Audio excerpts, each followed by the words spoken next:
नमस्कार साथियों, स्वागत है आपका दिव्य फरीदाबाद न्यूज़ और एचआर लाइव न्यूज़ में। मैं आपके साथ सत्येंद्र मित्तल। इस टाइम हम मौजूद हैं विद्यासागर इंटरनेशनल स्कूल विलेज घरोड़ा में और आपको बता दें, आज तमाम बच्चों को विद्यासागर इंटरनेशनल स्कूल की ओर से स्कॉलरशिप दी जाएगी और उन्हें सम्मानित किया जाएगा।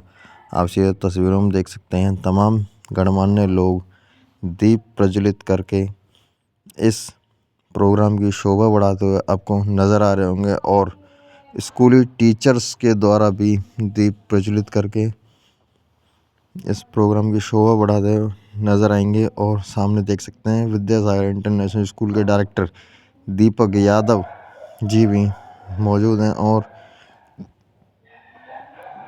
जितने भी बच्चों को स्कॉलरशिप दी जाएगी उनसे और बच्चों को गौरवान्वित महसूस होने का यहाँ पे प्रेरणा दी जाएगी।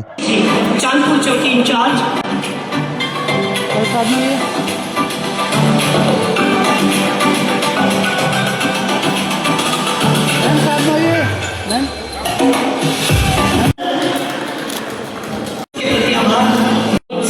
अनंत कुमार। आज विद्यासागर इंटरनेशनल स्कूल घरौड़ा ब्रांच पर एकेडमिक एक्सीलेंस अवार्ड आयोजित किए गए हैं, जो घरौड़ा ब्रांच टीम ने आयोजित किया है। इसमें जो बच्चे स्कूल में अपनी क्लास में और अपने सेक्शन में टॉप करते हैं, आज उनको हम स्कॉलरशिप के तौर पर यहाँ पर सम्मानित करेंगे उनके पेरेंट्स के साथ। और हमारी कोशिश रहेगी कि उनके पेरेंट्स गौरवान्वित होकर यहाँ से महसूस कर ज़रूर जाएं।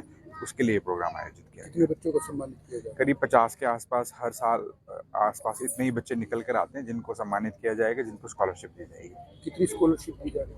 दोनों ब्रांच पे अगर मैं मिला के बात करूँ 10 से 12 लाख रुपए के आसपास ये अमाउंट बनता है जो बच्चों को आज दिया जाएगा। कितने बच्चे होंगे? 50 के आसपास, जैसे मैंने बताया। सर, अगर हम स्कॉलरशिप की बात करें, इस स्कॉलरशिप से बच्चों के आने वाले फ्यूचर में किस तरह का फायदा? बहुत फ़र्क पड़ता है। देखिए 2011 से हमने यहाँ पर गर्ल्स का एडमिशन फ्री रखा हुआ था, जिसका रिज़ल्ट ये निकल के आया कि करीब 65% के आसपास हमारे स्कूल में गर्ल्स पढ़ती हैं और मैक्सिमम लड़कियां ही हैं जिनको आज स्कॉलरशिप दी जाएगी। तो इसका इम्पैक्ट इतना पड़ता है कि जो बच्चे कहीं ना कहीं थोड़ा बहुत फाइनेंशियली जिनको ज़रूरत होती है और उनको कोशिश होती है कि अमाउंट की वजह से वो पीछे रह जाते हैं, तो उनको बहुत मदद मिलती है उससे, क्योंकि उनके एनुअल चार्ज बिल्कुल वेव ऑफ हो जाते हैं। और कुछ बच्चे ऐसे भी होते हैं कि जिनको फाइनेंशियली रिक्वायर नहीं होती, लेकिन उनको ये क्षण चाहिए होता है, उनके पेरेंट्स को गौरवान्वित होने का ये मौका चाहिए होता है, क्योंकि पूरे साल उन्होंने टीचर के साथ मिलकर जो एफर्ट लगाए हुए होते हैं उससे वो ज़रूर चाहते हैं कि ये बच्चे को आगे भी मोटिवेट करता रहे, वो करते हैं, लेकिन वो अपनी स्कॉलरशिप को ज़रूर दूसरे बच्चे को डिस्ट्रीब्यूट कर देते हैं।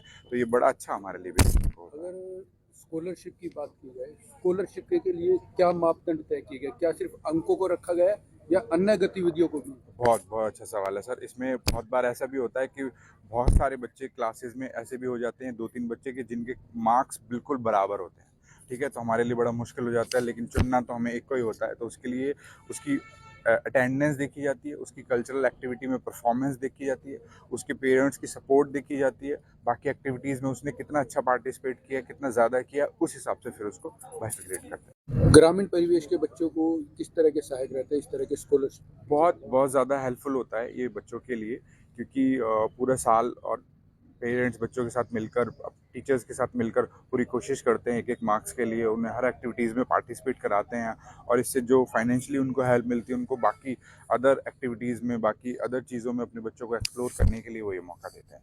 तो क्या इस तरह के अवार्ड फंक्शन है बच्चों पर अंक ज़्यादा लाने के लिए दबाव का? नहीं, मैं दबाव नहीं कहूँगा सर। क्या है कि आजकल बच्चे एक तो स्टडीज़ को लेकर वैसे ही काफ़ी ज़्यादा एक्टिव हो गए हैं। अब आप देखेंगे कि बोर्ड क्लासेस में आप देखेंगे 90% मार्क्स आना कोई बहुत बड़ी चीज़ नहीं रही है, क्योंकि अब बच्चों को भी समझ में आ गया है, पेरेंट्स भी अब एक्टिव हो गए हैं, जनरेशन चेंज हो गई है, तो उन्हें भी स्टडीज़ की इंपॉर्टेंस का पता लगने लग गया है। तो वो भी कोशिश करते हैं कि बच्चा स्टडीज़ में तो अच्छा रह ही रहे, बाकी एक्टिविटीज़ में भी बढ़ता रहे, तो उसके साथ चलते हैं, तो ये चीज़ें आराम से हो जाती हैं। जी, एकेडमिक एक्सीलेंस अवार्ड्स आज हमारी सेरेमनी है। ये उन बच्चों के लिए है जिन्होंने पूरे साल मेहनत की और आज उनको उस परीक्षा का प्रणाम मिलने जा रहा है, and that is something which the students always deserve.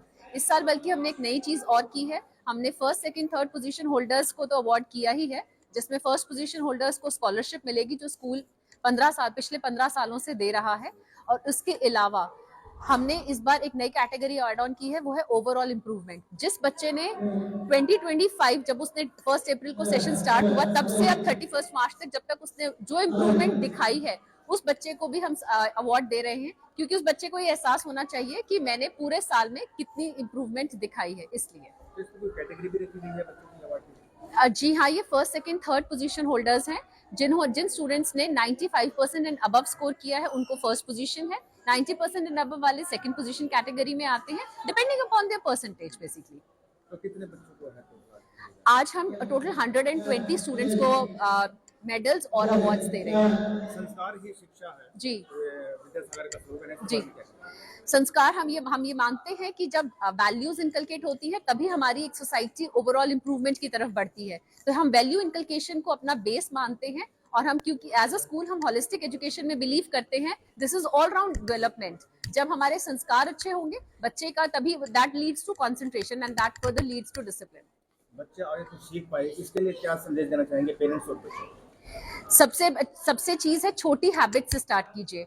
अगर आपने नहीं हम एक चीज को मानते हैं कि एटॉमिक हैबिट्स, आप छोटी छोटी हैबिट से एक हैबिट दूसरी हैबिट को रिलेट करती है। जब आप अपनी हैबिट्स पे वर्कआउट करते हैं तो आप में सेल्फ डिसिप्लिन और वैल्यू इंकल्केशन अपने आप स्लोली एंड स्लोली प्रोसेस में होता है। सो इस चीज को हमेशा एक स्टेप, छोटा छोटा स्टेप एक साथ लीजिए। अगर हम एक साथ चाहेंगे कि हम पूरी सीढ़ियां चढ़ जाएं तो वो पॉसिबल नहीं है। Small steps at a time, do workout for everyone. Thank you.